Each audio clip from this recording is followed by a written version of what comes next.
Hello everyone, it's Pritt back again with a new topic in West Virginia divorce. Today we're going to be talking about powers of attorney and whether you need to be changing those up after a divorce. Now, a power of attorney is a document that allows another person to act on your behalf. It is up to, generally speaking, the various institution that you're dealing with, whether they are going to acknowledge it. For example, sometimes a bank has its own forms that they require you to use before you do anything. And sometimes there are no requirements. They'll just take a generally applied power of attorney that an attorney's office or somebody has drafted to allow you to act on behalf of another person or for them to act on behalf of you. A question I get sometimes is, what happens after divorce? Do I have anything to worry about with any kind of powers of attorney that are out there? And the answer to that is yes, you do. It's very, very important that once you have gone through the divorce process, if you think that's an issue, you need to go ahead and change your powers of attorney.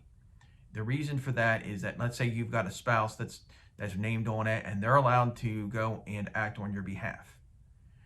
One key feature of a power of attorney, though, is that with it comes what we call fiduciary responsibilities.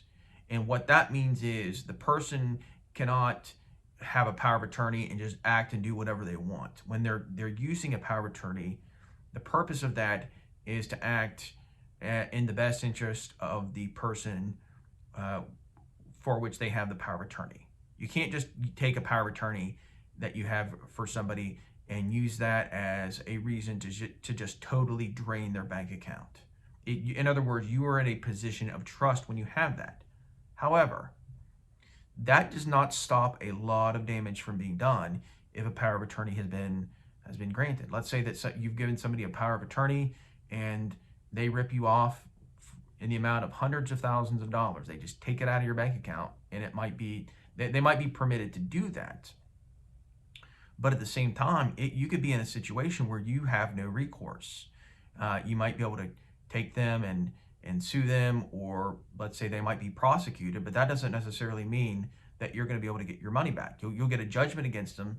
There might be restitution that they have to pay you back, but that doesn't necessarily mean that you are going to get your money back. So that's why it's very, very important that you go ahead and change up all of your powers of attorney and other similar documents, whether it's at a bank or other places, so that you don't have to worry about that going into the future. Now, if you completely trust the person, that's fine. But in the context of a divorce, if you're divorcing somebody, certainly in most instances, you're probably not going to put a whole lot of trust in your soon-to-be former spouse.